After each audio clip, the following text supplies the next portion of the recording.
On my birthday, the 24th of June, we celebrated about the biggest present the British people could have given to anybody. It was a major step. It was a massive, massive step, but we've still got some important further measures to take, because we will not have delivered what those 74.4 million people wanted until we have repealed the 1972 Act. So some senior figures, obviously keen to sell their books they're publishing this week, have dismissed the vote as an opinion poll. This was not an opinion poll. This was the biggest vote on any issue ever undertaken by the British people. It delivered the biggest majority on any issue ever delivered by the British people. And if there is any thought of resiling from that, just think of the utterly catastrophic consequences for the whole political establishment. It would be really, really shocking, and I think some nasty things would come out of the woodwork as a result. So this absolutely has to be delivered.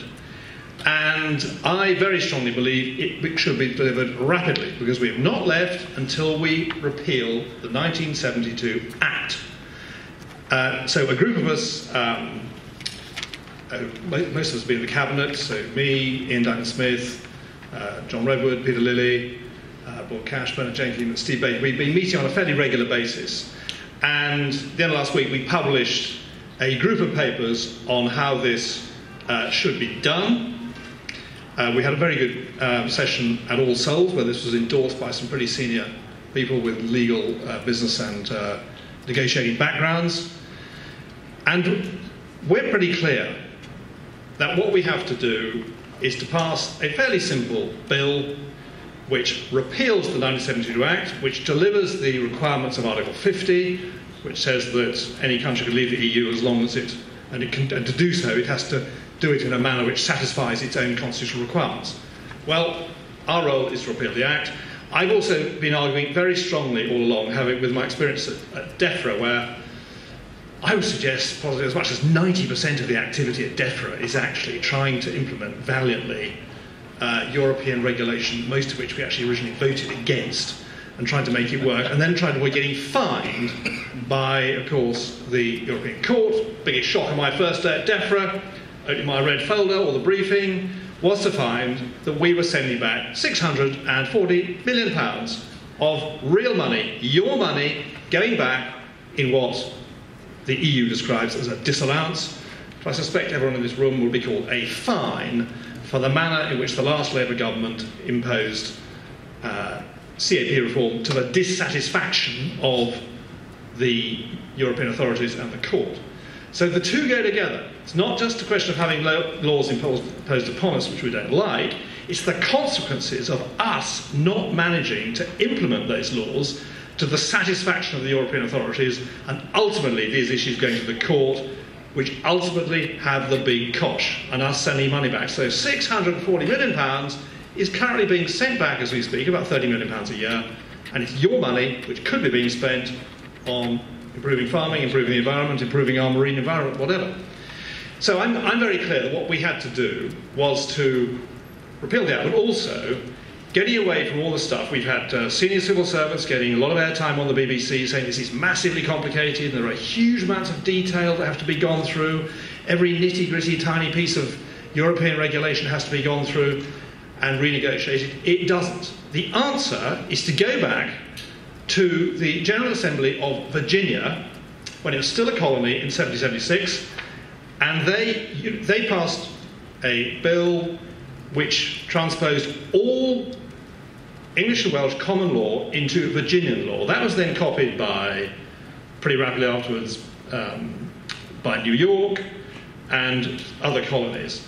And it's a pattern that's gone through the way we have left our imperial domains. India, the same thing happened. The whole of UK imperial law was turned into Indian law. They set up a commission which worked its way through and filleted what they didn't want. Australia did it, Canada did it. Canada's quite interesting because Quebec has differences with French law. And of course Hong Kong very recently did exactly the same. So there's a clear precedent. We should pass into law the whole of the acquis communautaire and then work our way through it. So nightmare areas where there's real complication like the CAP and CFP, we've got a base to go on and we start working through it. So As we speak this week, I'm delighted with what the Prime Minister announced yesterday, because she said exactly that. And I see Liam nodding at the back as he put in his column on Sunday, which I retweeted. So great minds think alike. So I'm personally delighted that our paper has gone into government policy. And she also mentioned, of course, the major issue of immigration. And there's probably no bigger area of government competence more graphically showing that we do not run our own country than the issue of immigration.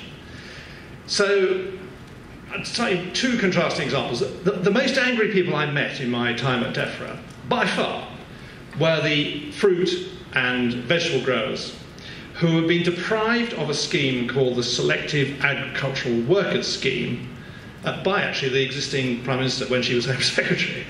And that allowed 21,250 Romanians and Bulgarians to be brought in before they became full members of the EU to targeted destinations, proper accommodation, proper catering, proper medical facilities, for a limited time during the growing season, and then they went home. And this is a skilled job. You know, got to get up early morning and pick strawberries for Tiptree. You can't squash them. I'm not joking. This is a skilled job. You may not need to know how to use a mobile phone, but picking strawberries very early in the morning is a skilled job. And brutally, our locals won't do it. I had exactly the same stories from apple growers in Hereford, places like that.